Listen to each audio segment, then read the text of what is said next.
Before dawn, the East Coast lay silent, the kind of silence that feels heavy wrong and waiting. The sky over New Jersey was the color of steel, and the wind carried the damp metallic scent of salt and storm. Out beyond the boardwalk, the Atlantic heaved restless and dark, its waves rising higher with every passing minute. Then came the first gust, a sharp crack that bent the palms and rattled the street signs. The air thickened, the rain began to fall, and the stillness broke like glass. Within moments, streets turned to rivers. Water surged across driveways, swallowing cars' storefronts and everything that stood in its path. In Atlantic City, the ocean breached the dunes, rushing inland with a sound like thunder. Streetlights flickered beneath the rising tide. On Long Island, waves crashed against seawalls and sent spray 30 feet into the air. Along the Jersey shore, the water kept coming relentless, unstoppable, alive. By sunrise, the storm had taken control. What began as a whisper over the Atlantic had become a full-scale siege against the coast. And for millions of people from New Jersey to New York City, one truth became clear: the ocean was no longer at the edge. It was here.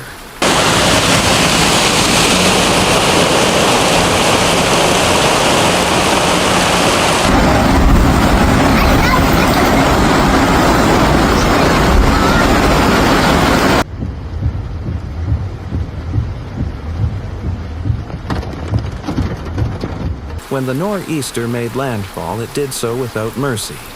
Sheets of rain lashed against windows, the kind of downpour that blurred the world into shades of gray. Winds tore through neighborhoods with gusts over 60 miles per hour, shaking trees to their roots and sending trash cans tumbling through flooded streets. Sirens echoed across the shoreline as emergency alerts flashed across phones. Seek higher ground immediately. By dawn, both New York and New Jersey were under states of emergency. Entire coastal towns were disappearing under the tide. In Atlantic City, the boardwalk, once filled with lights, music, and laughter, vanished beneath the surf. Waves smashed against the casinos and sent saltwater rushing down side streets. In Cape May, storm surge climbed above 8 feet, swallowing parking lots and beach houses alike. Across the Hudson, New York City faced its own reckoning. In lower Manhattan, water poured into subway grates and pooled inside tunnels, turning them into underground rivers. In Brooklyn and Queens, cars floated between brownstone rows as the wind howled through empty intersections. Power lines sparked and snapped, plunging blocks into darkness. What had started as another coastal storm had transformed overnight into something far greater: a full-scale battle between land and sea. For millions waking up along the coast, the morning brought not daylight, but disaster.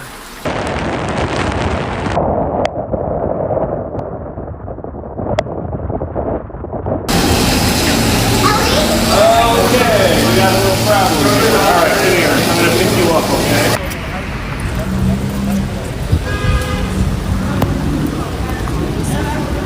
By mid-morning, the full force of the storm was unleashed. The Atlantic surged past its limits, swallowing everything in its path.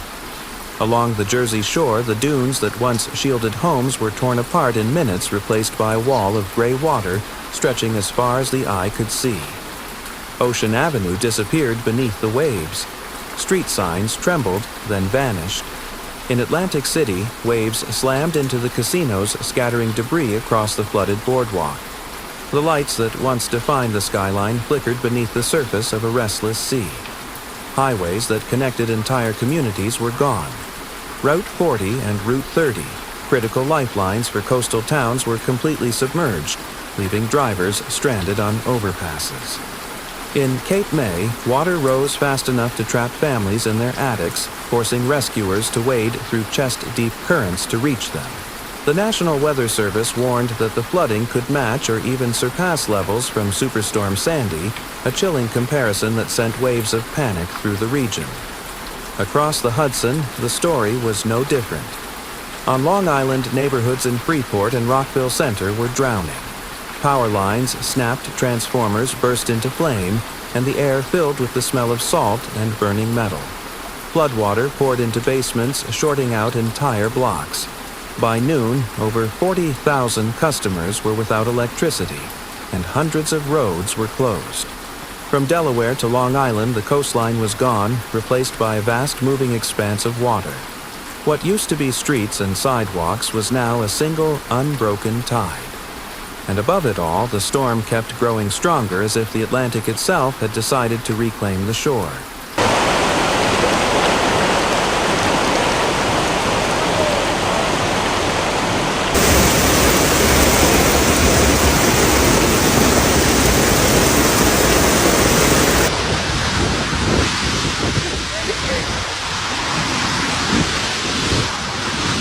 By early afternoon, the storm had turned the East Coast into a maze of emergencies. Across New Jersey, 911 lines were jammed with calls, families trapped in flooded homes, drivers stranded on submerged highways, elderly residents unable to evacuate as the water rose past their windows. The wind screamed through the power lines, and the rain came down so hard it felt like standing under a waterfall. For first responders, every minute became a battle against time. Firefighters in Atlantic County worked waist-deep in freezing water, forming human chains to pull people from stalled vehicles. In Cape May, rescue boats navigated through neighborhoods that had become lakes, searching for residents waving flashlights from rooftops. The New Jersey National Guard deployed high-water trucks and helicopters to assist, while local police used drones to locate missing residents swept away by the surge. Each mission carried risk-unseen currents, live power lines, and debris crashing through the floodwater, but still they pressed forward. Across the river, New York City was facing its own crisis. In Queens, the basement apartments of low-lying areas filled with water in minutes, trapping families inside. In Brooklyn, rescue teams carried children through knee-deep streets under the dim glow of flickering streetlights. Power outages stretched across entire boroughs as transformers exploded in bursts of blue light. On Long Island, gusts over 60 miles per hour tore apart fences and ripped shingles from rooftops, while residents huddled in darkness listening to the storm pound against their walls. Amid the chaos, stories of courage emerged. Neighbors broke down doors to save trapped families. Volunteers used kayaks to deliver food and medicine to those who couldn't leave. A firefighter in Freeport carried a child through waist-high water, refusing to stop even as the current pushed against him. Exhausted, soaked, and running on adrenaline, rescue crews kept going because in storms like this, giving up was never an option. By sundown, thousands had been rescued, but the toll was immense. Homes destroyed, businesses gone, lives uprooted overnight. For many, this wasn't just a flood. It was a reminder of how fragile life becomes when nature decides to take control.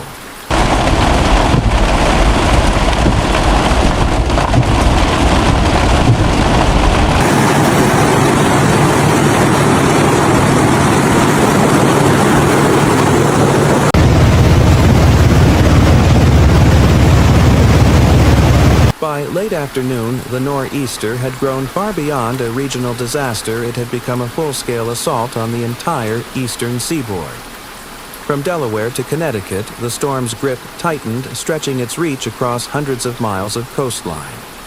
More than 25 million people were now under coastal flood warnings as relentless rain, hurricane-force gusts, and pounding surf reshaped the map in real time.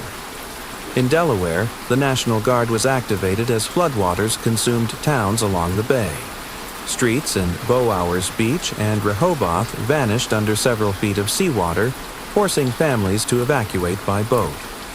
Reception centers opened in Kent and Sussex counties, filled with parents clutching their children, their shoes still soaked from the escape. Along the coast, the tide pressed farther inland, with each passing hour eroding dunes, toppling fences, and tearing apart marinas. Farther north, Philadelphia and Newark faced widespread road closures as rivers overflowed their banks. Major highways turned into fast-moving rivers, and rescue vehicles became the only traffic left on the road. Flights were canceled across JFK, Newark, and LaGuardia airports, leaving terminals packed with stranded passengers watching water creep across runways through the windows. In Connecticut and Rhode Island, the ocean surged over seawalls, flooding entire downtown districts. Providence streets filled with floating debris, trash bins, wooden planks, and pieces of broken signs carried by the current. In Boston, waves battered the harbor, sending spray over the piers and flooding subway entrances. Power outages rolled across the region, leaving neighborhoods in silence except for the wind and the crash of the sea. By nightfall, the nor'easter had no boundaries. It wasn't just a storm, it was a force of nature claiming the coast one wave at a time. From the Jersey Shore to New England, America's eastern edge had become a single storm zone, battered, flooded, and waiting for the next tide.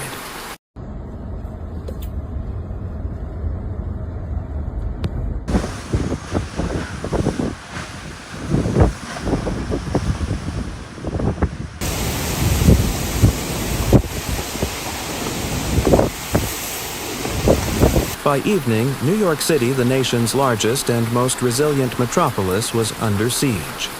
What began as distant thunder in the morning had become a full-scale urban flood by nightfall. Sheets of rain hammered the skyline, bouncing off skyscraper windows and cascading down subway grates. The city that never sleeps had been brought to a standstill. In lower Manhattan, the East River surged past its banks, spilling over the FDR Drive and turning it into a rushing torrent. Cars floated sideways beneath the glow of traffic lights that still blinked through the haze. Emergency alerts flashed across phones: avoid travel, move to higher ground. In Brooklyn, neighborhoods like Red Hook and Gowanus, built on reclaimed land, were completely underwater. Storefronts filled to their ceilings, and the familiar hum of the subway below was replaced by the eerie sound of gushing water. Across the river, Queens faced its own disaster. In basement apartments, water rose faster than residents could react, trapping families and destroying everything in its path. Streets that had survived hurricanes and tropical storms before now lay buried under brown, swirling floodwater. In Long Island, coastal towns like Freeport and Massapequa were hit hardest. Waves pounded against homes, and winds topping 60 miles per hour ripped shingles from rooftops and snapped entire power poles in half. By midnight, tens of thousands were without power. The city's subway system, the lifeline of millions, was partially shut down as pumps struggled to keep up with the deluge. Flights were grounded, tunnels closed, and emergency shelters filled to capacity. In New Jersey, water levels along the shore climbed past 8 feet, the highest since Superstorm Sandy, forcing mass evacuations from Atlantic City to Cape May. New York had seen floods before, but this felt different. The rain wasn't just heavy, it was relentless. The tide didn't simply rise, it devoured. For the first time in years, the city stood still, humbled, waterlogged, and waiting for dawn.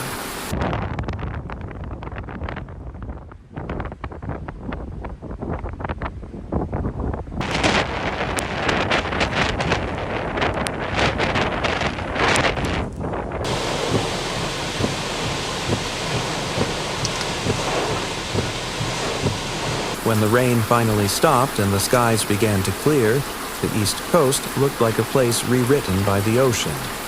The boardwalks were gone, the beaches erased, and the streets from Atlantic City to Brooklyn lay buried under a film of salt and mud. Cars sat stranded where the tide had left them. Homes that once looked out at the water now stood in it. The nor'easter had passed, but its message remained powerful, undeniable, and carved into every flooded street. For millions of Americans, this wasn't just another storm. It was a reminder of how fragile life becomes when the sea decides to rise. The line between land and ocean is shifting inch by inch, tide by tide. And each new storm redraws that line a little closer to home. Yet, in every community hit hardest, from New Jersey's battered shore to the heart of New York City, people are already rebuilding, already helping their neighbors, already standing back up. Because that's what America does. We fall, we rise, and we rebuild. But as cleanup crews move in and the headlines fade, one question still lingers in the air like the scent of rain. How many times can we rebuild before the next wave comes?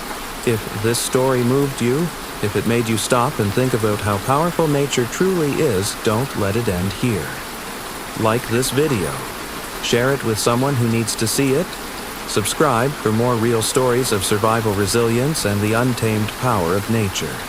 Because awareness is the first step toward change, and the next storm is always closer than we think. Now, we want to hear from you. Do you believe storms like this are unstoppable forces of nature or signs of a planet out of balance? Are we truly prepared for the floods, fires, and disasters ahead, or still pretending they'll never reach us? Tell us what you think in the comments below. Your story, your voice, your awareness.